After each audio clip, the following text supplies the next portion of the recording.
영광 돌리는 복된 시간 되게 하여 주옵소서. 말로 듣지 아니하고 하나님의 말씀으로 듣는 은혜가 넘치게 하여 주옵소서. 예수님으로 기도합니다. 아멘, 아멘, 아멘. 예수님이 부활하여 우리의 구원을 완성해 주셨습니다. 할렐루야. 아멘, 아멘, 아멘. 우리 같이 옆선 인사하겠습니다. 예수님이 우리의 구원을 완성해 주셨습니다. 오늘은 완성주일입니다. 아멘, 아멘, 아멘. 예수님은 우리의 중보자로 오셔서 십자가에서 속전을 다 지불해 주시고 부활로서 구원을 완성해 주셨습니다. 예수님의 구원의 완성을 기념하고 지키고 그분을 경배하고 찬양하는 것이 완성주일입니다. 이 부활주일이라고 말하는 것과 완성주일이라고 말하는 것은 달라요. 예수님의 어떤 사역과 예수님의 구원의 이 모든 사역을 정확히 말하는 것은 부활주일이 아니라 완성주일로 말할 때 더 명확해집니다. 성취일은 엊그제 성금요일이라고 말하는 금요일, 예수님 십자가에서 죽으신 그날, 이게 성취일이에요. 성취. 예수님이 다 이루셨다. 성취. 예수님이 죄인을 대신해서 생명을 내어주심으로 이 구속을 이루신 날이에요. 그럼 완성주일은 이 성취에 이루신 죄를 완전히 사해 주셨다는 것을 확증함과 동시에 또 부활로서 율법의 완성을 하신 예수님이 그 의를 우리에게 다 주셨다라고 이게 확증을 지어주는 날이에요. 이게 법정 선포예요. 법정 선포. 이게 법원에서 이 재판장이 이걸 정확하게 선포해서 땅 찍어 주어야 이게 무죄가 확정되는 거예요. 그리고 구원이 확정되는 거예요. 우리에게서. 근데 이게 없으면 안 되는 거예요. 그래서 우리의 모든 구원을 완성하셨다라는 것을 이 선포하는 것, 이 선포하시기 위해서 주님이 이렇게 부활하셨는데 이게 부활하심으로 무엇을 선포해 주셨냐? 구원이 어떻게 됐다? 완성됐다. 종지가 다 끝났다. 그 말씀이에요. 그래서 부활주일이라고 하면 뭐에 초점이 맞춰지냐면 예수님이 뭐 하셨다? 사셨다. 죽음에서 이기시고 사셨다. 승리하셨다에 대한 이 초점이 사셨다에 대한 맞춰지는 거예요. 부활주일은. 그래서 사셨다는 이 사건을 감격하고 감사하는 거예요. 나도 그래서 나중에 이렇게 부활할 수 있다. 틀린 말이 아니에요. 틀렸다는 말이 아니에요. 지금. 그래서 더 명확하게 그 예수님을 찬양하고 경배하는 절기로 하려면 완성주일이라고 해야 더 명확하다는 거예요. 그 의미가. 그래서 완성주일은 그렇게 예수님이 부활하심으로써 나를 위한 구원의 모든 계획이 100% 끝났다. 아멘. 아멘. 이 사실을 믿지 못하기 때문에 많은 기독교인들이 구원이 100% 끝난 건데 내가 구원을 이루어야 하겠다는 생각을 갖는 거예요. 종교생활 하면서.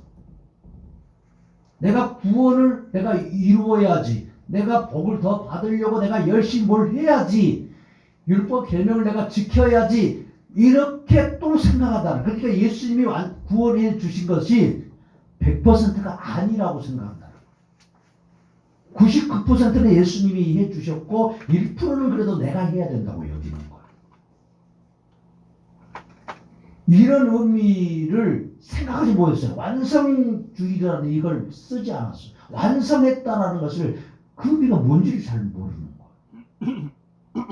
그럼 예수님이 다 완성했다고 하는데 완성한 걸 믿어요, 안 믿어요? 안 믿어. 많은 사람 안 믿어. 안 믿으니까 뭘 하는 거야? 내가 하려고 하는 거예요. 내가 하려고 하는 거예요. 그러니까 부활은요, 단순히 예수님의 살아나신 옛날 이야기가 아니에요. 아, 부활하셨어, 옛날에. 2000년 전에. 왜 안 믿냐고. 이런 부활의 단순한 이야기가 아니에요. 과거의 사건이 아니에요.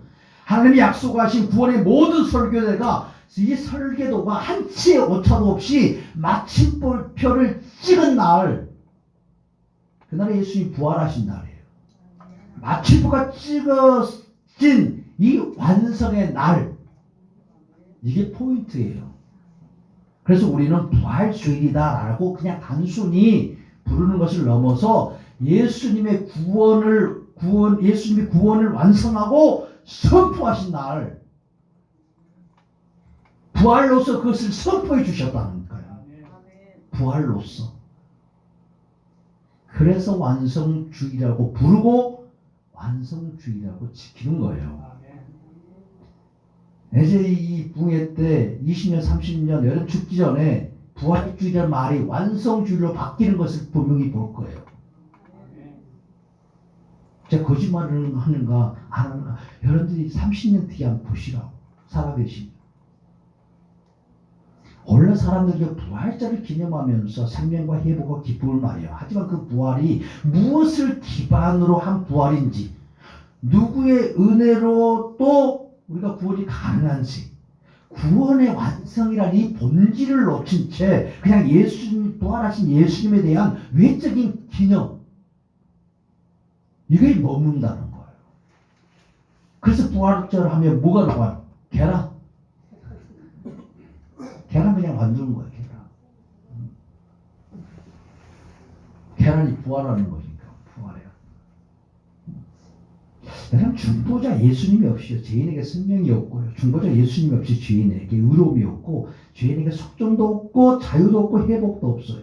그러니까 중보자 예수님과 그분의 대속과 이 부활을 모른다면 우리는 우리의 이 구원의 완성을 제대로 이해하지도 못하고 믿지도 못하는 거예요. 오늘 욥기 33장은 이 엘리후가 한 중보자가 있어야 된다고 말합니다. 우리 욥기를 이렇게 다 읽었어요. 예수 고난을 통해서. 그리고 이 설교도 한번 했어요. 다시 또 하는 이유는요, 계속 반복해서 해야 여러분들이 이해하고 우리도 저도 이해되고 믿을 수 있기 때문에. 그래서 욥기 33장에서 엘리후가 한 중보자가 있어야 된다고 말하면서 만일 1천 천사 가운데 하나가 그 사람의 중보자와 함께 있어서 그의 정당함을 보일진데 하나님이 그를 불쌍히 여기신다는 것. 그래서 그를 건져서 구덩이에 내려가지 않게 하신다고 말씀하고 있어. 왜? 내가 대속물을 얻었기 때문에.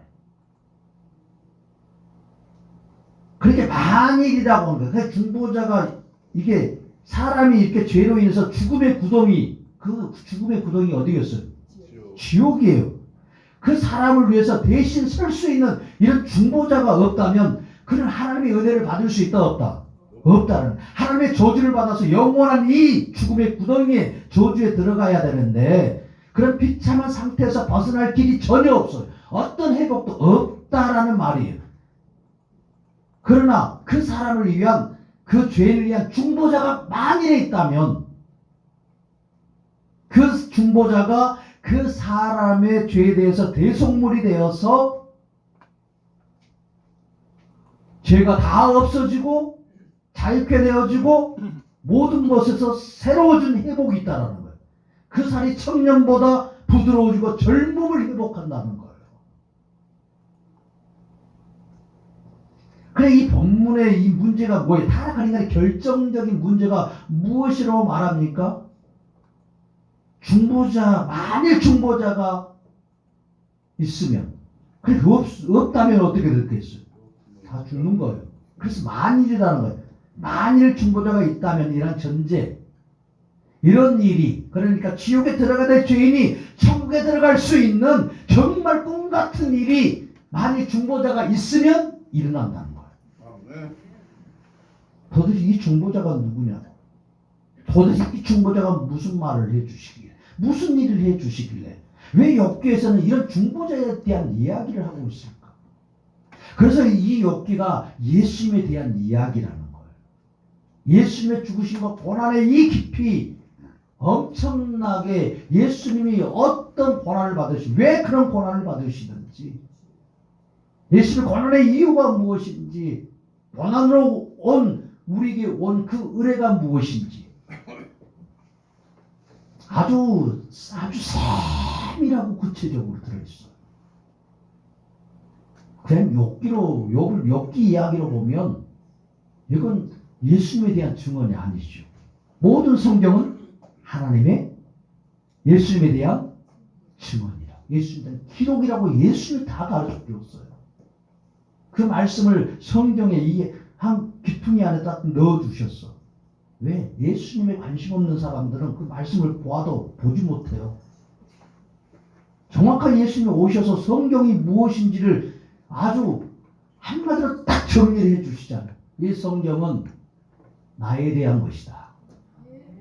너희들이 성경에서 영생을 얻고자 그렇게 연구하거니와 이 성경은 나에 대한 기록이다. 그분이 정확히 가르쳐줘요. 그런데 너희는 나에게 온다 안 온다? 안 온다라는 거예요. 성경에서 영생을 얻고자 성경만 파고들지 성경에서 말씀하신 예수님께 안 온다는 거예요. 예수님으로 말하지 않고 예수님을 믿지 않아요. 욥기를 읽으면서 예수님을 보지 못해요. 욥에게서 은혜를 받으려고 하지.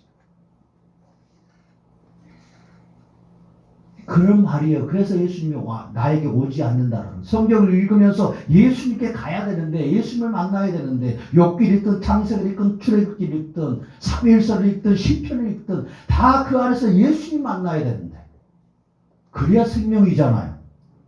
다윗이 나에게 생명 주는 거 아니에요. 솔로몬을 읽는다고 내게 생명이 있는 거 아니에요. 아브라함이 내게 생명 주는 것 아니에요. 창세기 속에 나타나는 이삭이 나에게 생명 주는 거 아니에요. 그 안에서 역사하시는, 그렇게 나타나시는 예수님이 나에게 생명이지.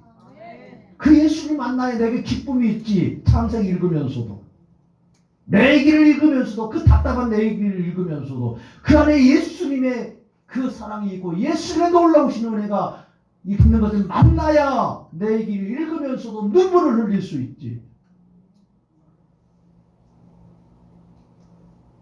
도대체 이 중보자가 누구십니까? 도대체 이 중보자가 어떻게 정당함을 보여주시길래 하나님이 지옥에 들어갈 자를 보내지 아니하시고 살려주시냐고요. 천국으로 올라가게 하시냐고요. 그 살이 청년보다 부드러워진다는 거예요. 젊음을 회복한다는 거예요. 이게 죽고 다 늙어야 되는데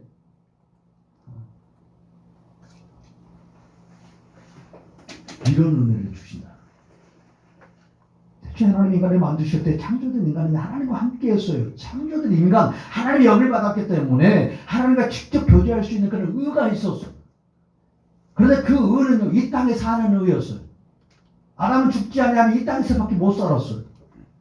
하나님과 함께 천국에 들어갈 수 있는 의를 가지고 있지 않았어요, 아담은. 하나님과 교제할 수 있는 의를 가졌고 이 땅에서 그냥 영원히 살 수 있는 그 정도의 의를 가졌어요. 이것도 엄청난 의예요. 엄청난 의. 하나님과 직접 교제할 수 있다. 하나님과 같이 이야기할 수 있다. 그래서 하나님이 찾아오셔서 인간과 함께 해주시고 인간은 하나님과 함께 하심으로 그 무엇보다도 즐거워하고 감사했어요. 모든 피조물 중에서 뛰어난 존재가 되었던 거예요. 하나님과 인간 사이에 다른 어떤 피조물이나 다른 어떤 것에 도움을 받지 않고서도 땅을 다스리고 정복하고 하나님의 명령을 수행할 수 있었습니다. 그런 가운데 어려운 일이 생기면 하나님께 물으면 하나님이 다 대답해 주고 다 처리해 주시는 거예요. 하나님이 직접 인간에게 대답해 주시고 도와주셨어요. 그런 인간이 어느 순간 하나님과 같이 되려는 이 타락한 마음이 들어옵니다. 왜요? 인간이 가졌던 그 의는 죄를 지을 수도 있고 안 지을 수도 있는 그런 의였어요. 그러니까 이 땅에서 사는 의예요. 천국에 들어가는 의는 절대 천국 들어가서 죄를 지을 수도 있고 안 지을 수도 있느냐? 아니에요. 죄 안 지어지는 거예요. 왜? 완벽한 의기 때문에. 그래서 이 땅에서 사는 의요, 죄를 지을 수도 있고 안 지을 수도 있는 그런 의였던 거예요. 그러니까 이 인간이 그런 타락한 마음을 가지고 하나님처럼 되고 싶다. 나도 하나님처럼 되면 얼마나 좋을까. 그래서 하나님과 같이 되고 싶은 타락한 욕망이 들어왔고, 결국 하나님 먹지 말라고 한 무엇을 먹습니까? 선악과를 따 먹습니다. 그러니까 늘 함께하던 이 인간, 하나님과 함께했던 그 인간은요, 타락한 후에 하나님께 나가지 못해요. 그 의를 잃어버려요. 하나님과 교제할 수 있는 그 의가 사라져버려요. 영적으로 죽은 자가 되어요. 자신의 생명을 지킬 수 없는 무능력한 자가 됩니다. 그래서 타락한 인간은요, 스스로 의롭다 할 수도 없고 하나님이 기뻐할 수 있는 그 선을 행할 능력이 없어졌어요. 의인은 없나니 하나도 없다라고 정확하게 예수님이 선포해 주십니다. 그래서 모든 인간이 타락한 인간은 하나님의 진노 안에 다 있었어요. 하나님의 진노 안에. 스스로 선악을 판단해서 자신도 하나님처럼 되겠다라는 이 야망으로 선악과를 먹은 인간은요, 도무지 하나님께 불쌍히 여김을 받을 만한 어떤 조건도 없었어요. 흙으로 지어서 빚어서 그렇게 아름다운 하나님의 형상을 따라 만들어 주었건만, 모든 피조물 위에 뛰어난 자로 하나님의 영을 부어서 창조해 주셨건만, 그런 하나님을 보다 더 뛰어난 자가 되려고 그 하나님을 죽이고 싶었던 것. 타락한 인간은 이제 하나님의 영이 없고 의로움이 없어서 죽음의 구덩이에 영원히 지옥에 들어가야 될 비참한 존재가 되었습니다. 스스로 의로워질 수 있는 길이 전혀 없었어요. 전혀 다른 방법이 없어요. 왜? 죽은 자가 어떻게 무엇을 행해서 의로워질 수 있겠냐? 무슨 선을 행할 수 있겠냐? 자신을 위한 중보자가 없이는 어떤 생명의 회복도, 어떤 지위도, 어떤 자격의 회복도 불가능한 상태. 이 상태가 바로 타락한 인간의 상태이고 실체입니다. 그런데 오늘 성경은요, 타락한 인간을 위하여 이런 중보자가 오실 거라. 이런 중보자가. 그래서 중보자가 오셔서 이 모든 일을 다 완성하셨다라고 성경은 증언합니다. 성경이 증언한 타락한 죄인이 다시 하나님께로 나아갈 수 있도록 해주신 유일한 그 중보자, 유일한 중보자 누구입니까? 예수 그리스도이십니다. 예수 그리스도이십니다. 오늘 예수님이 이 모든 대속과 구원과 의롭게 됨이 다 진짜다라고 이렇게 확증해 주시고 보증하여서 완성해 주시기 위하여 부활하셨습니다.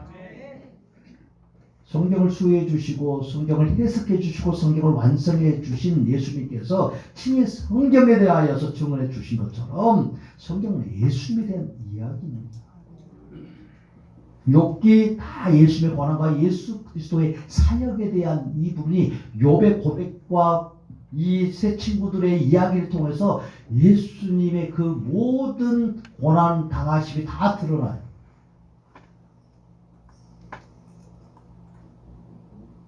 오늘 보면은 예수님의 중보자심을 계시해주는 이 본문 중에 한 곳이에요. 그래서 일천천사 가운데 하나가 그 사람의 중보자를 함께 있어서 그 사람의 정당한, 그 사람 의롭다 이렇게 말해준다는 거예요. 이렇게 보여주면 상달하는 거예요.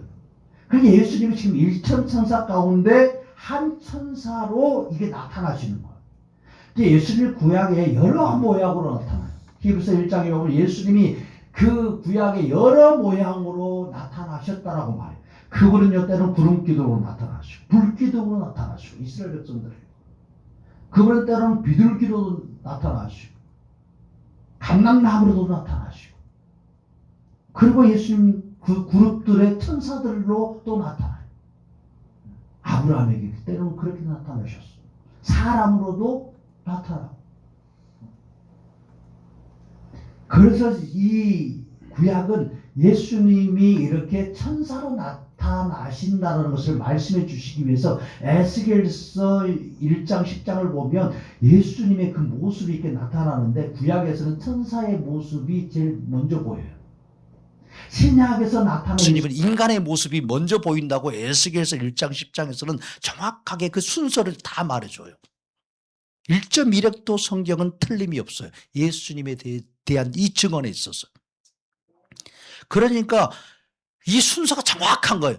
구약에서는 그렇게 인간의 모습으로 보이지 않아요. 예수님은 어떤 천사의 모습, 다른 어떤 모습으로 나타나시지. 가장 많이 나타나신 게 천사의 모습이었어요. 그러니까 천사의 모습은 다 천사가 아니에요. 예수님의 캐릭터로서 나타나시는 거예요. 그러니까 예수님이 지금 일천천사 가운데 한 천사로 나타나시는 그런 계시를 해 주세요. 천사 하나가 그의 중보자로 함께, 이게 착각하면요, 아, 천사가 우리의 중보자가 되겠구나, 이렇게 또 오해하는 거예요. 그렇기 때문에 이 중보자가, 아, 천사가 중보자가 되면 누구도 중보자가 될 수 있어요. 천사는 피조물이에요. 그럼 또 누구도 될 수 있어. 사람도 될 수 있어. 그러니까 누가 중보자라고 얘기해? 이만희가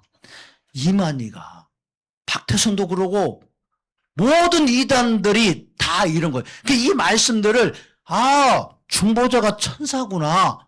천사는 피조물이지. 그러면 천사도 중보자가 될 수 있으니까 나도 뭐가 될 수 있어? 중보자가 될 수 있다고, 이렇게 마귀가 집어넣은 생각에 딱 빠지는 거예요. 욕심이에요. 누가 되고 싶은 거야? 하나님 되고 싶은 거예요. 내가 예수님 자리에 앉고 싶은 거예요. 이게 적그리스도입니다. 자기가 중보자가 된다라는 거예요. 그렇게 예수님이 여기서 자기를 안 가르쳐줘요. 구약은요, 그림자처럼 나타나요, 예수님이. 그래서 일천천사 가운데 천사 하나가 그의 중보자를, 그 사람의 중보자로 있어서, 그게 천사의 캐릭터로 나타나신 중보자이신 예수님이 그 죄인과 함께 있어서라는 말이에요. 그리고 그 죄인의 정당함을 보여주는 중보자가 된다면 그 죄인은 산다, 죽는다? 산다라는 거예요. 그 중보자. 그 죄인의 정당함을 보여주기 때문에, 그 중보자가, 그 죄인이 정당하다, 하나님 앞에 설만하다, 의롭다, 죄가 없다, 의가 있다 라는 이 정당함. 하나님 나라에 들어가려면 뭐가 있어야 돼? 의가 있어야 돼. 또 뭐가 없어야 돼? 죄가 없어. 이 두 가지가 필요한 거예요. 네. 그러니까 죄가 없어야 된다니까. 우리 다 죄를 가지고 살아. 언제부터 시작해서 자범죄 다 있어요. 이 죄를 가지고 천국에 못 들어가. 그럴 때 뭐가 필요해? 예수님의 죽으심이 필요한 거예요. 죽으심. 내 죄를 대신 치러주실 죄값을 받아야 돼. 죄값을 다 없애줘야 돼. 치러줄 이 중보자가 필요한 거예요. 아니, 죄 있는 자가 대신 죄를 치러줄 수 있어, 없어요? 없어요. 그러니까 죄가 없는 그분이 우리의 죄를 짊어져 주셔야 되는 거예요. 그래야 죄의 형벌을 대신 받아주어야 내 죄가 어떻게 된다고? 없어지는 거야. 예수님 내 죄를 다 짊어주셔서 그 십자가에서 죽으셨기 때문에 내 죄는 있다 없다? 없어졌다라는 거예요. 그럼 나는 어떤 자가 되었어요? 네? 영생할 수 있는 자? 새로운 피조물? 의로운 자가 되었어요? 네. 여기까지는 한 번도 생각하지 않았을 거예요. 의로워지지 않았어요. 죄가 없는 제로 상태일 뿐이지. 인간은 스스로 의를 만들어낼 수 없어요. 아담이 범죄한 이 모든 이 범죄에 대해서 하나님이 그 모든 죄를 다 씻어 주셨단 말이에요. 그럼 아담은 이 땅에서 그냥 살 수 있는 의였어요. 천국에 들어갈 수 있는 의가 아니었다라니까요. 그게 이 첫째 아담이 지었던 이 모든 범죄를 둘째 아담이신 예수님이 오셔서 다 해결해 주시는 거예요. 그리고 이 인간을 어디로 데려가고 싶어요? 하나님의 나라로. 이 땅에서 그냥 사는 게 아니에요. 하나님의 나라로 데려가려면 하나님의 의가 필요해요. 하나님의 의가. 하나님의 의가 없으면 안 되는 거예요. 못 들어가요. 그래서 하나님의 의, 율법을 지켰다라는 의, 우린 율법을 깨트린 것에 대한 이 죄악을 예수님이 짊어지고 죽으셨어요. 그럼 율법을 지켰다는 의도 필요한 거예요. 의. 율법을 지켜야 뭐예요? 어디 들어갈 수 있어? 천국 들어갈 수 있다니까요. 율법을 깨트리는 죄에 대해서는 또 해결해야 되고, 인간은 율법을 지켜야 하는 의무도 다 해결해야 되는 거야. 이 두 개가 해결되지 아니하면 간다 못 간다? 못 간다는 거예요, 지금. 이제 참 이게 무슨 말씀인지 아시겠어요, 이제는? 그래서 이 구원의 이중적 이게 은혜가 있는 거예요. 종교 개혁자들은 이것을 좀 말했어요. 천주교 신학과 대학 가면서 이걸 얘기했는데, 이 종교 개혁자 후예들이라고 하는 이 시대의 신학자들과 이 시대의 목사들이 이건 이단적 교리라고, 이거 천주교 교리라고 이렇게 무시한 소리를 했다가 창피를 당했어요. 이 사건이 2022년 합동총회에서 있었어요. 그 수천 명의 목사들과 장로들과 신학자들이 모여있는 곳에서. 이게 이단의 교리다. 이게 천주교 교리다. 나중에 알고 보니까 자기들이 이렇게 공부하고 따랐던 칼빈과 루터와 종교 개혁자들이 주장했던 교리였던 거. 얼마나 창피하겠어요. 한국교회가. 참, 그러니까요. 정말 엉터리인 거예요, 엉터리.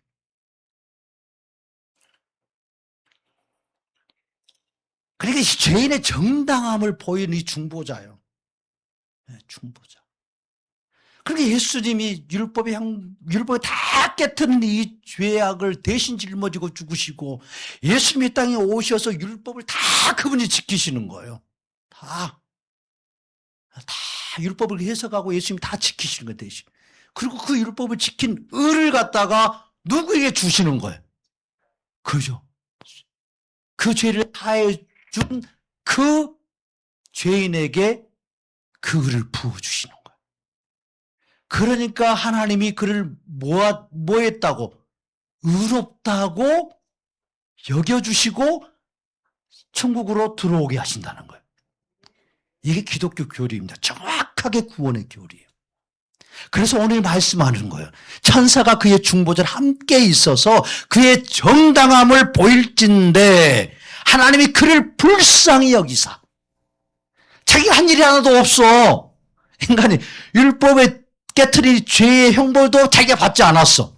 누가 대신 다 치러줬어? 예수님이. 그 천국에 들어올 수 있는 그 의를, 율법과 계명을 지킨 게 있어 없어? 없어. 여러분들이 예수 믿어서 율법과 계명을 다 지켜요? 못 지키는 거야. 다 깨트려 여전히.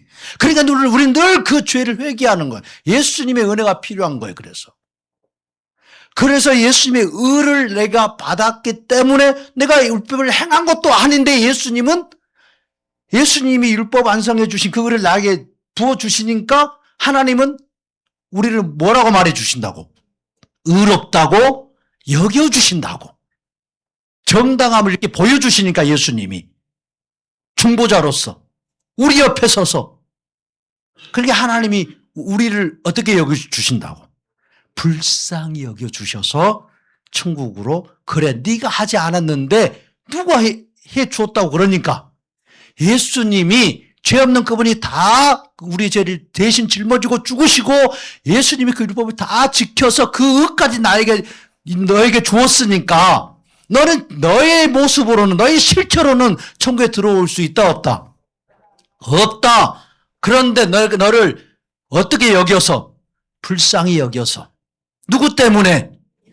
그렇게 해주신 예수님 때문에 너 불쌍히 여겨서 어떻게 해주신다?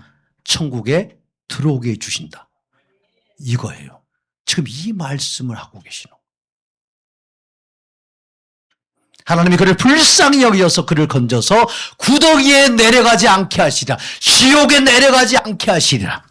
왜? 내가 대속물을 얻었다 하시리라.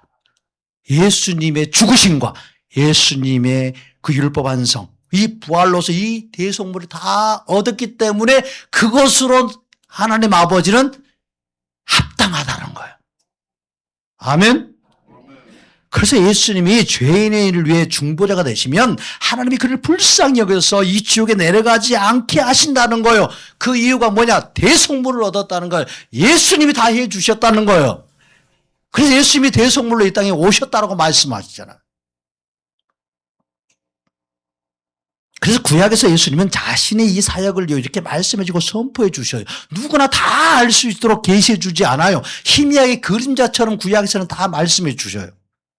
왜? 예수님을 사랑하지 않고 그냥 이 말씀에 대한 연구, 이 말씀에 대한 지식을 얻어서 나의 지식으로 삼고 이렇게 하는 자들에게 주님은 자기를 가리우시는 거예요.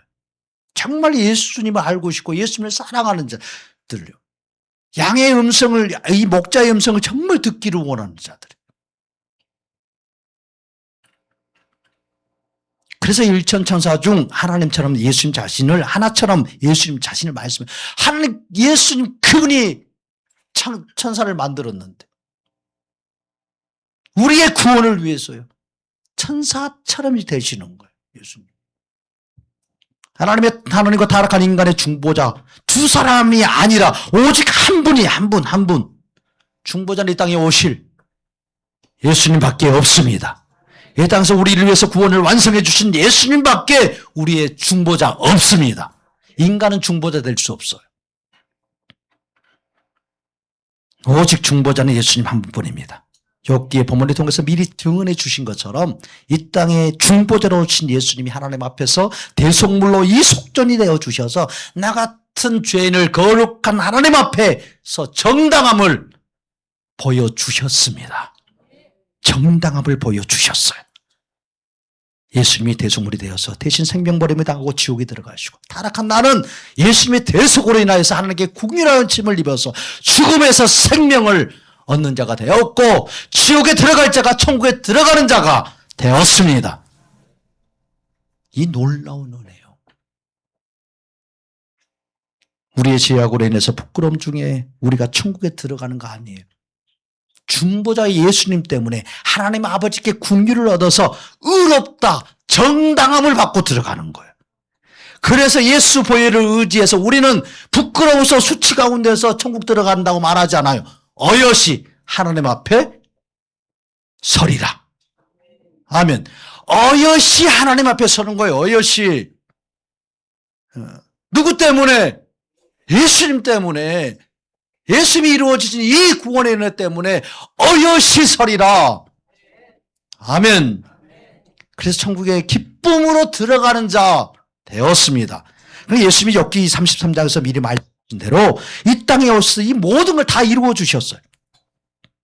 그래서 예수님이 홀로 다 성취하신 실체이시고 부활로 우리의 구원을 완성해 주신 우리의 구원의 중보자이십니다. 예수님 단순한 선한 사람이 아니고 하나의 선지자가 아니에요. 자신의 속전을 드릴 수 있는 유일한 중보자, 죄가 없는 분이에요. 흠이 없는 분. 하나님의 본체로서 하나님과 동등하신 의로우신 분이십니다. 그래서 하나님 앞에서 타락한 인간의 중보자가 되시는데 전혀 부족함이 없습니다. 타락한 인간을 위하여 하나님 앞에서 중보자가 되셔서 타락한 인간의 속전이 되어 주시고 하나님의 마음을 흡족하게 합당하다 라고 이렇게 하실 수 있는 의로우신 분. 그래서 고난받고 십자가에 죽으심으로 모든 것을 다 이루신 예수님은 죽은 자 가운데서 부활하심으로 하나님의 아들로 선포되셨습니다. 그래서 로마서 1장 4절을 증언해요. 죽은 자들 가운데서 부활하심으로 하나님의 아들로 선포되셨으니 거룩하신 분이셨다는 거예요. 죄가 없는 분이셨다. 이게 확증되어지는 거예요. 확증. 예수님이 죽은 가운데 3일 만에 부활하신 것은 예수님이 단순한 인간이 아니고 예수님이 육신으로 이 땅에 오셨지만 예수님은 하나님의 신성으로 충만하신 의로운 분이고 죄가 없는 분이다. 우리의 구원을 완성하실 수 있는 합당하신 분이시다. 이걸 정확히 명확하게 드러내셔 주시는 거예요. 이 부활이라는 사건을 통해서. 그러니까 예수님이 중보자 되시는 것은 그저 된 일이 아니에요. 십자가에서 우리의 죄악을 대신 짊어지고 우리의 죄에 대한 대가를 위한 대속물로 죽으셨습니다. 그러니까 중보자는 양쪽을 다 연결해주고 양쪽에 다 만족시켜줘야 돼요. 인간의 요구, 율법의 요구도 만족시켜야 되고 하나님의 요구도 다 만족해야 돼. 이게 중보자예요.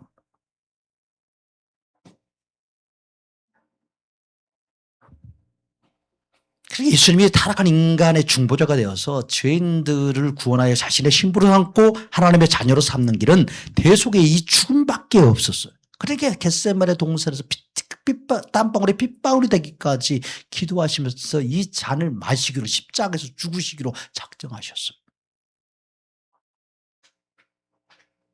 단순히 육체적 고통을 참는 게 아니었어요. 죄인으로 하나님의 진노를 받아야 된 그 죄인을 대신해서 나를 대신해서 하나님의 진노와 그 버리심을 친히 온몸으로 받아내시는 중보자의 대속의 죽음이셨습니다.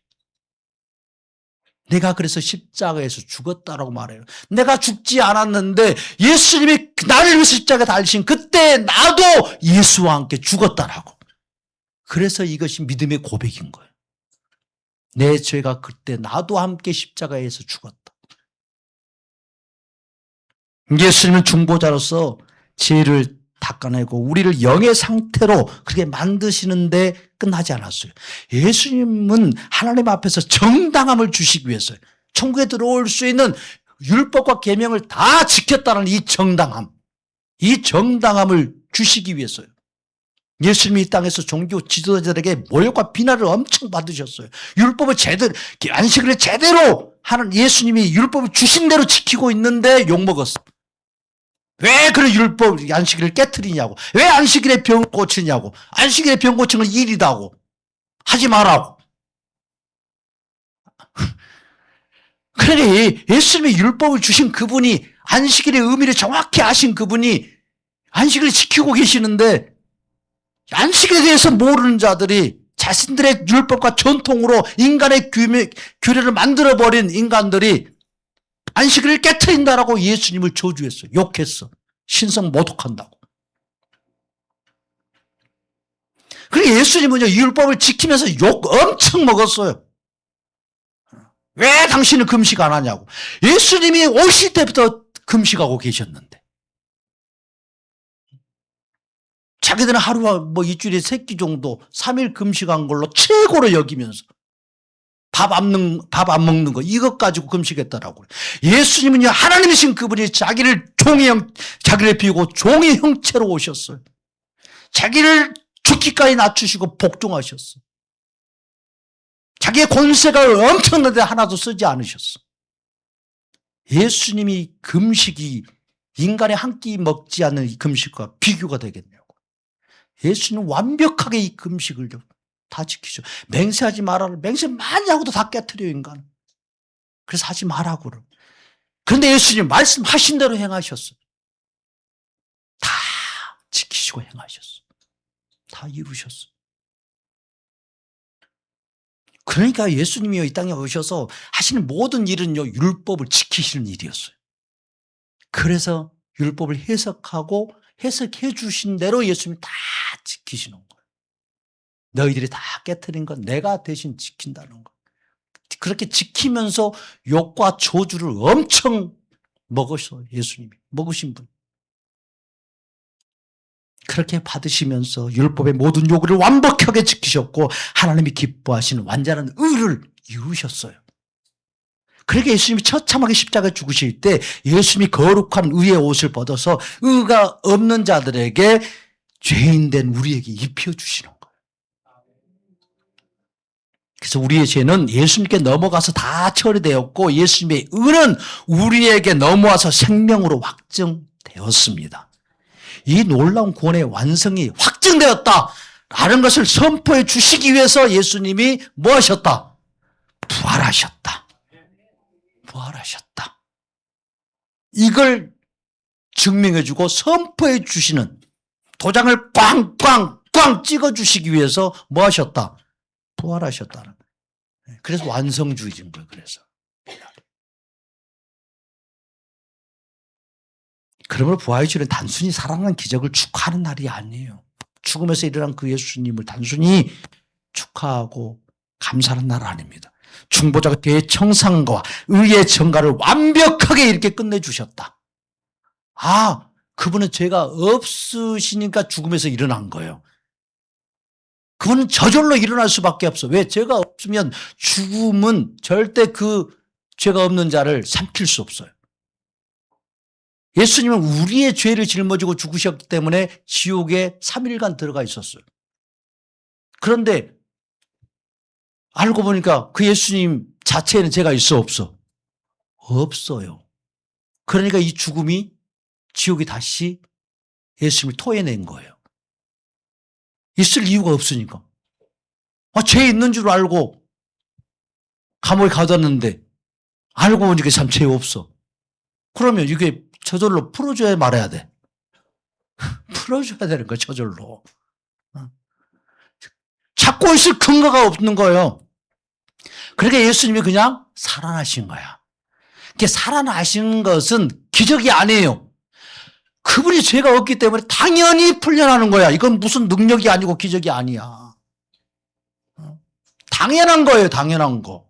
당연한 거. 그렇게 그 당연하다는 걸 가르쳐. 그러니까 예수님이 살아나셨다는 이 자체는 그분이 죄가 있다, 없다. 없는 의로우신 분이다.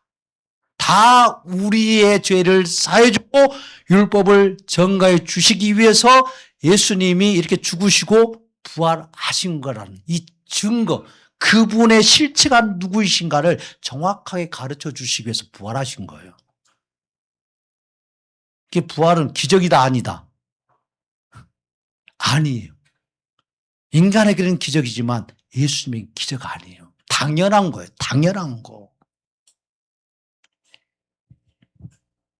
그래서 예수님이 십자가에서 다 이루셨다라고 선포하는 거예요. 그러니까 이 외침은요, 죄의 값이 다 갚아졌다는 선언인 거예요. 너희의 죄가 다 갚아졌다. 우리가 하나님 앞에 설 모든 의로운 자격을 갖추게 되었다. 라는 성전가야, 성전가. 선포. 아멘. 그러니까 예수님이 다 이루었다라고 선포하실 때, 그리고 숨을 거두실 때 우리가 치러야 될 지옥의 형벌 단번에 청산되었고 예수님의 그 의는 우리의 의가 되었습니다. 그래서 복음서에서 이런 얘기들이 많이 이렇게 나타나는 거예요. 복음서에서는.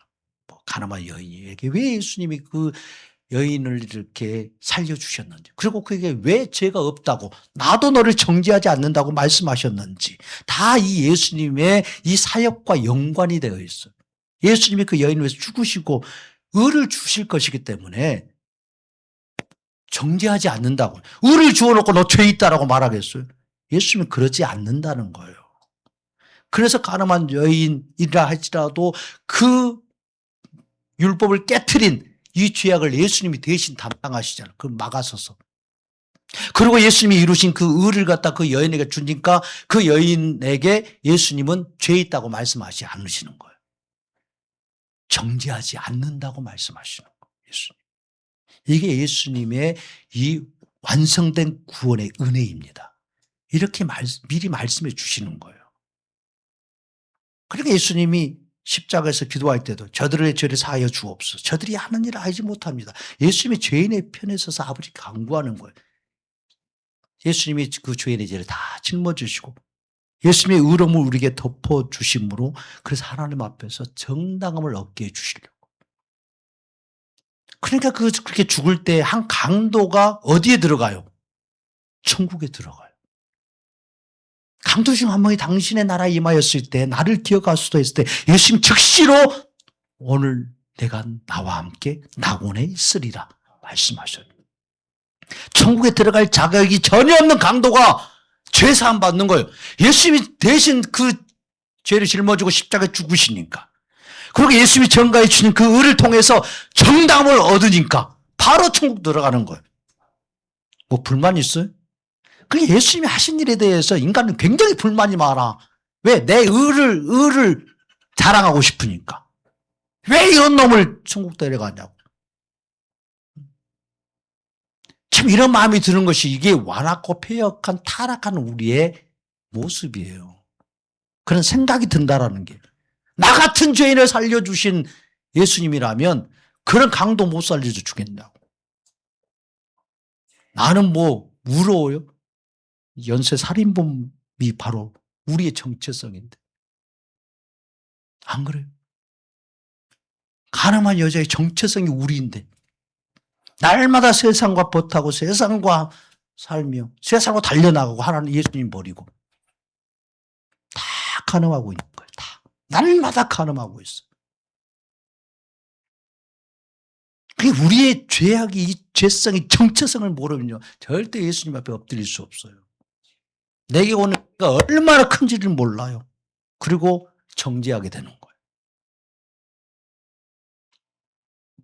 그리고 오늘 내가 대속물을 얻었다 이렇게 말씀하신 건 죄인을 향한 하나님의 선언인 거예요. 너 살았다라는 말씀이에요. 예수님의 죽음이 곧 하나님 앞에서 나의 죄악이 씻어졌다라는 이 선포이고 증거입니다. 예수님의 율법 완성의 의가 내게 전가돼서 의롭다함을 받기에 충분하다라는 말이 내가 대속물을 얻었다 이 선언입니다. 아멘.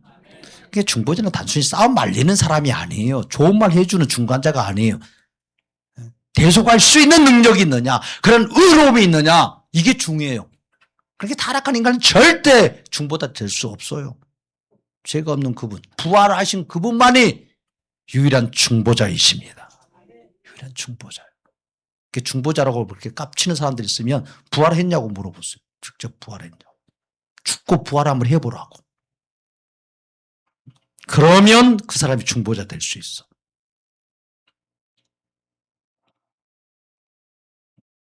우리는 인간은 결코 중보자가 될 수 없다는 이유가 명확하게 이 부활로 증명되는 거예요.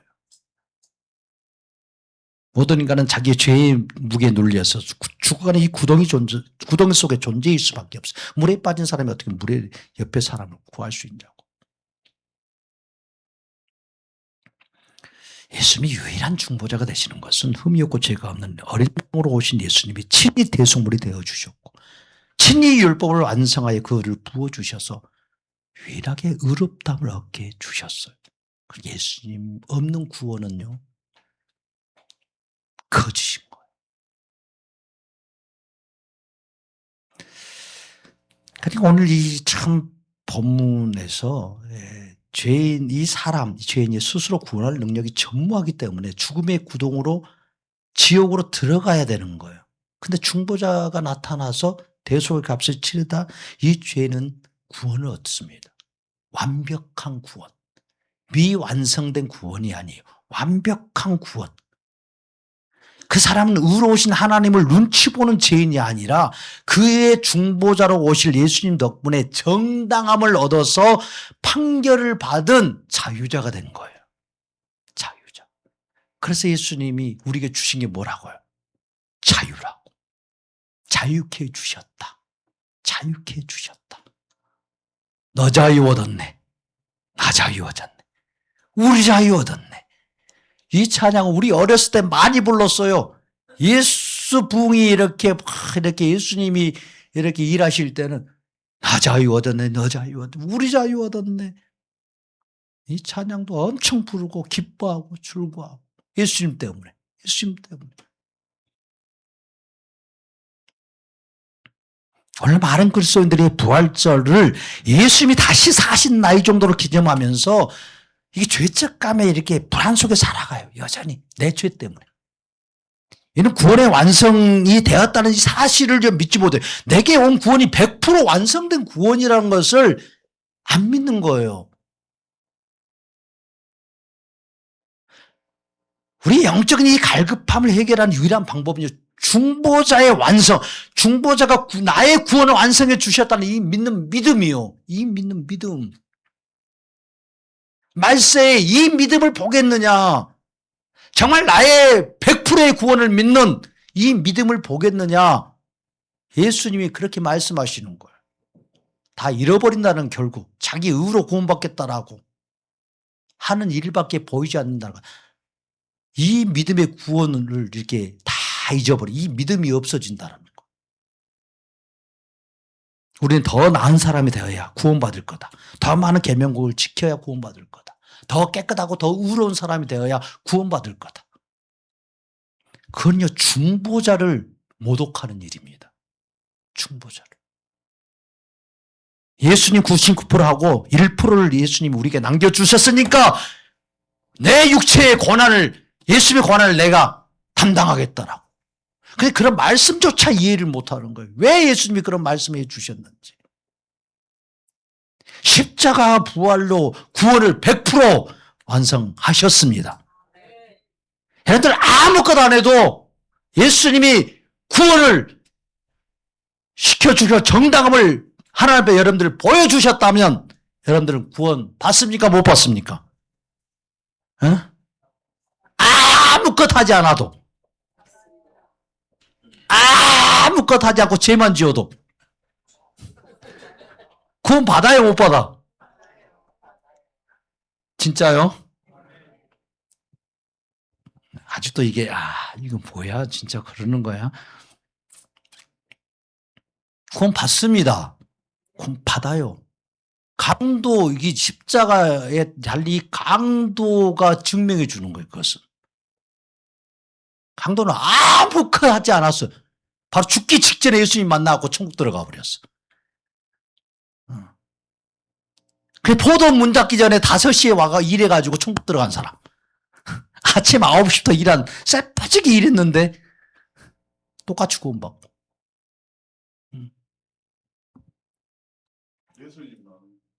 그러죠. 예수님이 주권입니다. 예수님 은혜의 베풀 자가 은혜의 베푸시고, 선택한 자를 선택하고, 미워할 자를 미워하신다라고. 야곱과 에서를 이렇게 복중에서 선택했어요, 이미. 그런다고 멋대로 막 살면 주님이 가만히 계시나? 또 그렇지는 않다.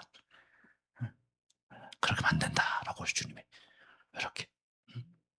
그러죠. 때때로 징계도 하시고, 가르쳐 주시고, 돌이켜 주시고, 그렇게 하시는 거예요. 성도는 구원을 완성해 가는 자가 아닙니다. 이미 완성된 구원을 누리는 자, 성도입니다. 성도는 구원을 얻기 위해서 애쓰는 자가 아니라 완성된 예수님의 이 구원을 선포하고 기뻐하는 자, 성도입니다. 중보자이신 예수님이 구원 완성했기 때문에 우리의 몸은 이제 사망의 종노릇의 속박에서 벗어나고 죄와 사망의 저주에서 생명으로 옮겨졌습니다. 그래서 정죄함이 없다라고 로마서 8장은 선언해 주고 있어요. 법적인 선언이에요. 법적인 선언. 예수님이 이렇게 말씀하셨으면 이 법은 바뀐다 안 바뀐다? 안 바뀐다. 그러니까 예수님이 부활하지 않으셨다면 우리의 구원은 유효예요, 무효예요? 무효입니다. 예수님이 부활하지 않으셨다면 그냥 예수님이 죽으시고 하늘로 가셔버렸어. 부활로서 나타나지 않으셨어. 그러면 우리는 구원 받는다 못 받는다? 못 받는다라는 게 구원이 완성이 되지 않았어요. 인간은 스스로 절대 자기의 구원을 이룰 수 없어요. 그래서 바울은 고린도서 15장 17절에 말해요. 그리스도께서 다시 살아나는 일이 없으면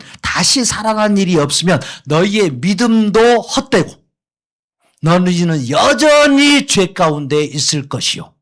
도장이 안 찍어졌어 아직. 도장이. 완성이라는 이 도장이 안 찍어졌다는 거예요. 부활이 없으면. 그래서 예수님의 부활이 없으면 우리의 믿음도 헛되고 여전히 죄 가운데 있다. 그럼 죄인은 어디 가야 돼? 지옥 가야 돼. 그럼 예수님이 부활로서 이 완성되었다는 걸 증명해 주지 않냐면 모든 인간은 어디 가야 되나? 지옥에 들어간다는 이 말씀이에요. 그래서 복음서에 비유해서 예수님의 잔치에 온 사람들 중에 흰 애복을 입지 않는 자는 예수님이 거기에 두라고 했어요? 쫓아내라고 그랬어요. 쫓아내라고 그런 거예요. 쫓아내라고. 아니 잔치까지 왔는데 왜 쫓아내? 그러니까 예수님의 십자가의 죄사함을 믿는데 부활로 완성된 예수님의 이 의의 정가, 이걸 믿지 않는 자는 천국에 들어올 수 있다 없다? 없다라는 거예요. 그러니까 단순히 예수님의 죄 사함으로만 천국 가는 것이 아니라 예수님의 율법을 완성해서 의도 전가 받아야 천국에 들어올 수 있다라는 것을 예수님이 이 비유를 통해서 가르쳐 주신 거예요. 이렇게. 그래서 흰 내복, 의의 옷을 입어야 된다. 예수님이 입혀주신 의의 옷.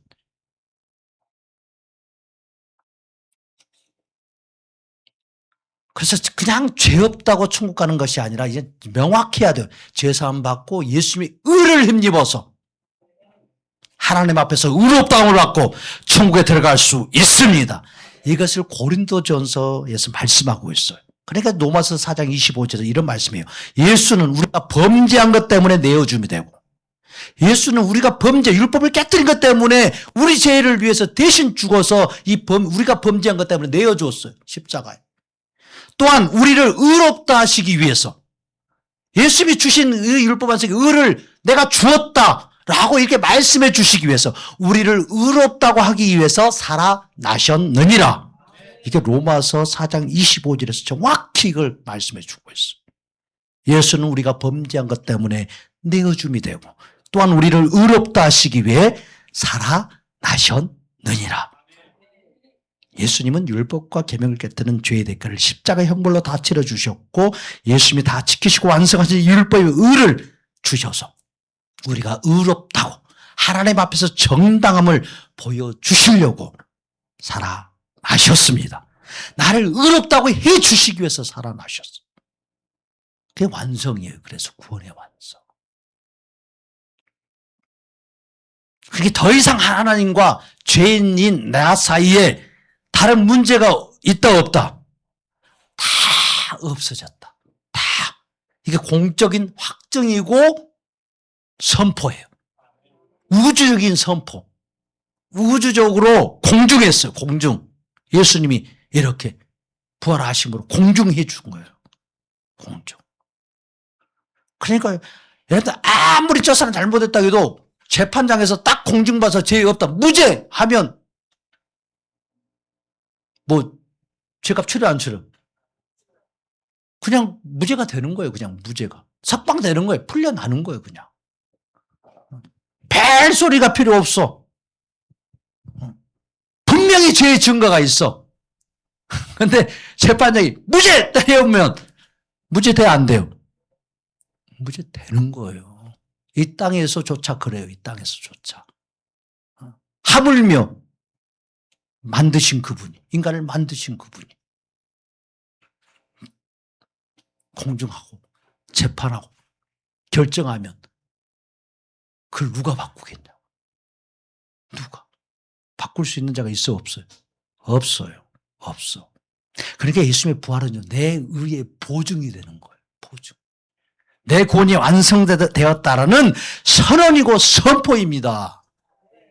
그러니까 예수님의 부활은 단지 축하하고 그냥 구경하는 날에 예수님 부활하셨어. 나도 부활할 거야.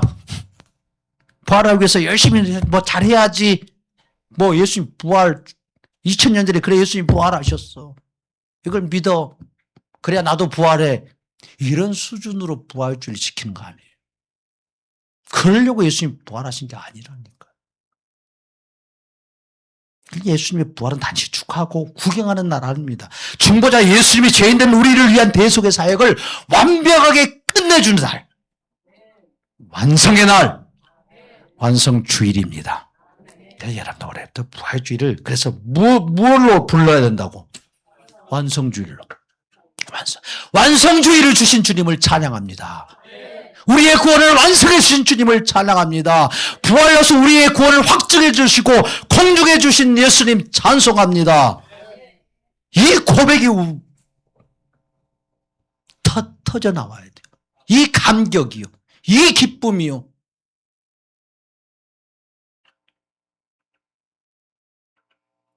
예수님 단순히 죽음을 이기신 것뿐만 아니라 우리 대신 율법을 지키셨고 우리 대신 모든 죄와 형벌을 다 받으셨어요. 예수님의 부활은 이 두 가지 예수님의 구원의 사역이 하나님 앞에서 완성되었고 이 우주에 그걸 선포하시는 놀라운 사건입니다. 이제 그러니까 구원은요, 더 이상 흔들릴 수 없는 완전한 상태가 되었습니다. 완전한 상태. 내 구원의 마침표가 이미 찍어졌다. 이게 완성주의예요. 그래서 오늘 구원을 이미 완성해 주신 예수님을 기뻐하고 즐거워하고 감격하면서 찬양할 수 있기를 바랍니다. 더 이상 우리의 죄로 인한 이 지옥의 구덩이를 막 쳐다보면서 벌벌 떨지 마라. 주님, 나 같은 죄인을 살려주신 주님. 나는 수없이 죄를 저지르며 삽니다. 나의 죄악을 불쌍히 여겨달라. 예수님이 다 이루신 이 구원의 완성은 우리의 죄악보다 큽니까? 작습니까? 커요? 작아요? 얼마나 커요? 모든 인류가 지은 죄보다 예수님이 완성하신 구원의 은혜가 크겠습니까? 작겠습니까? 믿어요, 진짜? 믿으시기 바랍니다. 뭐 이거 믿으라 말라 해가지고 될 문제는 아니에요. 여러분들 믿어줘야 되는 거예요. 그냥 주님이 은혜 주셔서 그냥 믿어지는 거예요. 아무리 믿으려고 해도 안 믿어지는 거예요. 우리의 유일한 충분자신 예수님을 찬양하며 이미 완성된 이 생명의 빛 가운데서 정말 독수리가 날개 치며 올라간 것 같이 완성된 구원 안에서 기뻐하고 즐거워하십시오. 그래서 항상 기뻐하라 말씀하시죠. 항상 기뻐하라. 쉬지 말고 기도하라. 범사에 감사하라. 다 이루어 주셨으니까 항상 기뻐하라. 누구 때문에 기뻐하라고? 구원을 완성하신 예수님 때문에 기뻐하라고. 쉬지 말고 기도하라고. 뭘 기도하라고? 그죠. 예수님. 나의 구원을 완성해 주신 예수님을 찬양하고 예수님 앞에 나의 연약함을 회개하는 이 기도를 하라는 거예요. 이게 주님을 찬양하는 거예요. 이게 기도하는 거예요. 그리고 감사하는 거예요. 나 같은 죄인에게 구원을 다 마침표를 찍어주시고 죽으며 바로 천국에 들어갈 수 있는 하나님 앞에서 정당할 수 없는 자를 정당하게 만들어주신 예수님 감사합니다. 이렇게 하루하루를 살면 무슨 감사가 없겠어요? 무슨 삶이 그렇게 힘들겠어요? 오늘 하루를 사는 것이 은혜이고 감사이지.